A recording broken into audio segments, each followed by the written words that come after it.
ดาวประกายแสงสวยงามได้แต่คอยเวลาบอกคิดทั้งวันเที่ยวนั้นจะได้หักกันผูกพันหนึ่งตามที่ใจสั่งเฮ้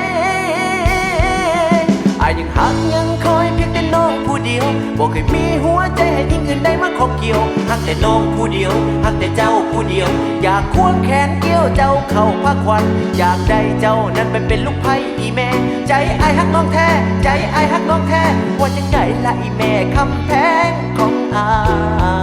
ย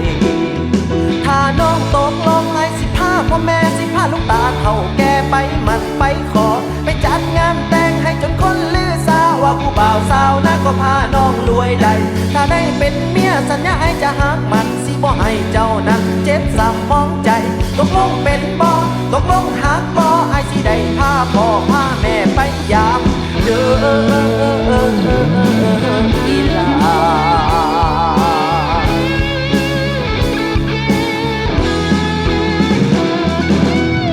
เมื่อมองท้องฟ้าในคืนนี้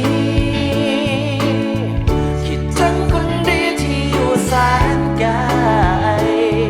ได้แต่ส่งหัวใจไปกับความห่วงใยอีกบนอ่านเท่าใดหัวใจเราจะได้ผูกพัน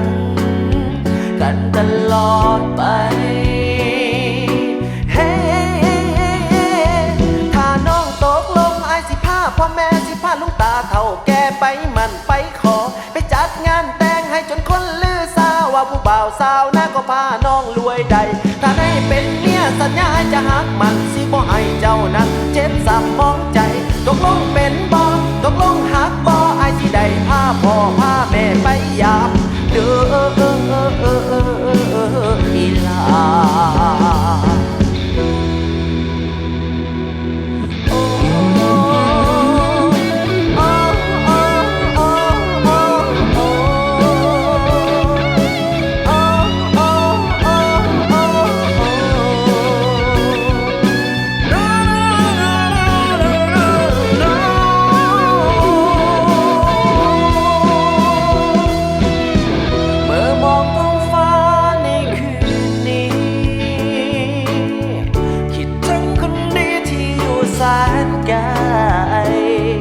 ได้แต่ส่งหัวใจไปกับความห่วงใยอีกบนอ่านเท่าใดหัวใจเราจะได้ผูกพันกันตลอดไปเฮ้